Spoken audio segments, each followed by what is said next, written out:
আজকে ছিল পবিত্র ঈদ উল ফিতরের দিন। তো সকাল সকাল আমরা গা ধুয়ে ঈদগাহে নামাজ পড়ার জন্য বেরিয়ে পড়েছিলাম। সঙ্গে ছিল আমার ভাইপো এবং আমার খালাতো ভাই। তো দেখতে পাচ্ছ সবাই গল্প করতে করতে ঈদগাহে নামাজ পড়তে যাওয়ার জন্য যাচ্ছিলাম। তো ফাইনালি ঈদগাহের সামনে চলে এসেছি।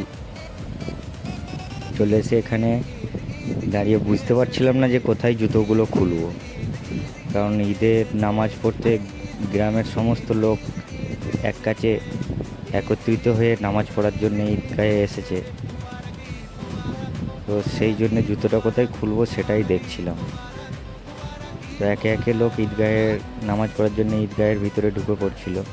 তো দেখুন একবার আমাদের ঈদগাহের গেটটা দেখুন,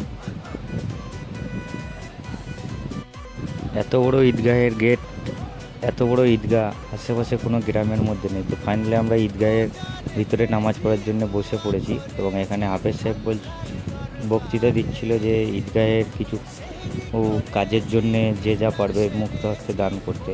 তো তারপরে ঈদের নামাজ শেষ করে আমরা বাড়ির জন্যে বেরিয়ে পড়ছিলাম। বাড়িতে আসার পথে এই বন্ধুটির সাথে দেখা হলো এবং বন্ধুটি বললো ঈদ মোবারক। ও বাড়িতে এসে ম্যাগে কোলে নিয়ে আজকের মিনি ব্লগটি এখানেই শেষ করলাম। আসসালামু আলাইকুম।